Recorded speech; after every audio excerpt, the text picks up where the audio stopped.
আসসালামু আলাইকুম। আজকে আমি আপনাদের সাথে একটি গুরুত্বপূর্ণ বিষয় নিয়ে আলোচনা করব। সেই বিষয়টি হচ্ছে বিএনপি এবং জামাত ইসলামীর যেই ভুলটির জন্য শেখ হাসিনা আবারও দেশে আসবে এবং শেখ হাসিনা আবারও প্রধানমন্ত্রী হবে। এই বিষয়টি অবাস্তব মনে হলেও এই বিষয়টি বাস্তবে পরিণত হতে পারে যদি বিএনপি এবং জামাত ইসলামী এই ভুলটি আবারও করে। চলুন এই বিষয়টি আমরা জানার চেষ্টা করি। বিএনপি এবং জামাত ইসলামী এর আগেও এই ভুলটি করেছিল। সেই ভুলটি হচ্ছে 1996 সালের নির্বাচনে জোটবদ্ধ হয়ে নির্বাচন না করা।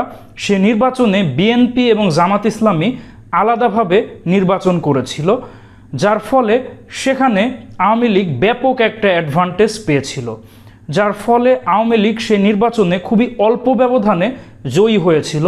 সে 1996 সালের নির্বাচনে বাংলাদেশ আওয়ামী লীগ পেয়েছিল 146টি আসন, বিএনপি পেয়েছিল 116টি আসন, জাতীয় পার্টি পেয়েছিল 32টি আসন এবং জামাতে ইসলামী পেয়েছিল মাত্র 3টি আসন। সে 1996 নির্বাচনে আওয়ামী লীগ জয়ী হলেও সেই নির্বাচনে আওয়ামী লীগ কিন্তু একক সংখ্যাগরিষ্ঠতা পায়নি, আর সরকার গঠন করতে গেলে দরকার ছিল 151টি আসন বা তারও বেশি। তৎকালীন এই পরিস্থিতিতে আওয়ামী লীগ এবং জাতীয় পার্টি জোটবদ্ধ হয়ে সরকার গঠন করে। সেই 1996 সালের নির্বাচনের ফলাফল যদি আপনারা দেখেন, প্রতিটি আসনে কে কতটা ভোট পেয়েছে সেটা দেখলে আপনারা অবশ্যই চমকে যাবেন। এমন অনেক আসন রয়েছে যেখানে আওয়ামী লীগ মাত্র 300 ভোটে জয়ী হয়েছে বা 1000, 2000 ভোটে জয়ী হয়েছে, এবং সেখানে বিএনপি এবং জামাত ইসলাম আলাদা দাঁড়িয়েছে। এবং সেখানে যদি বিএনপি এবং জামাত জোটবদ্ধ হয়ে জাস্ট একজন প্রার্থীকে নমিনেশন দিত, তাহলে সে সকল আসনে বিএনপি জোটই জয়ী হতো।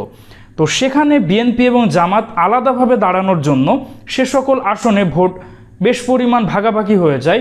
এছাড়াও আরও বেশ কিছু ছোট ছোট দল রয়েছে, সেটার জন্য ভোট ভাগাভাগি হয়ে যায়, কিন্তু আওয়ামী লীগের সম্পূর্ণ ভোট কিন্তু আওয়ামী লীগই পায়। আপনারা অনেক ক্ষেত্রে দেখবেন যে আওয়ামী লীগের বিভিন্ন গ্রুপ কিন্তু যখন নির্বাচন আসে তারা একসাথে কাজ করে, যার ফলে তাদের দল থেকে একজন প্রার্থীকে নমিনেশন দেওয়া হয়। কিন্তু বিএনপি এবং জামাত তারা জোটবদ্ধ হয়ে নির্বাচন না করার জন্য তাদের ভোট ভাগাভাগি হয়ে যায় এবং সেখানে সুবিধা পায় বাংলাদেশ আওয়ামী লীগ, যেটা 1996 সালে হয়েছিল।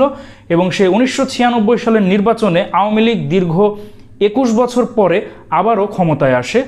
1975 সালের পরে আওয়ামী লীগ ব্যাপক দুর্বল হয়ে যায়, কিন্তু সেই 96 সালে আওয়ামী লীগ আবারও ক্ষমতায় এসে আওয়ামী লীগ ব্যাপক শক্তিশালী হয়ে যায়।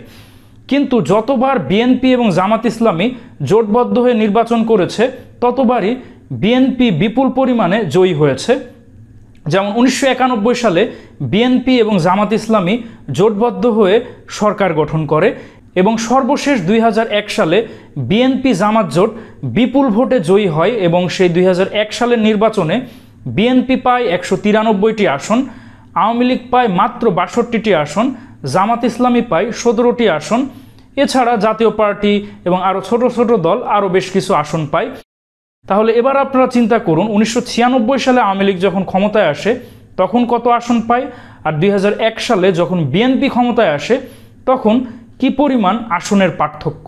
অর্থাৎ বিএনপি এবং জামাত ইসলাম যখন জোটবদ্ধ হয়ে নির্বাচন করে, ইতিহাসে আমরা দেখতে পাই যে ততবারই বিএনপি এবং জামাত জোট ভোটে জয়ী হয়। এজন্য আওয়ামী লীগ সরকার সর্বদাই চেয়েছে বিএনপি এবং জামাত জোট যেন একসাথে না থাকে এবং তাদের এই জোটটা যেন ভেঙে যায়। তো দর্শক মণ্ডলী, বিএনপি জামাত এই ভুলটি যদি আবারও করে তাহলে কি শেখ হাসিনার সরকার আবারও ক্ষমতায় আসবে? এই বিষয়টি সম্পর্কে আপনাদের কি অভিমত অবশ্যই কমেন্টে জানান।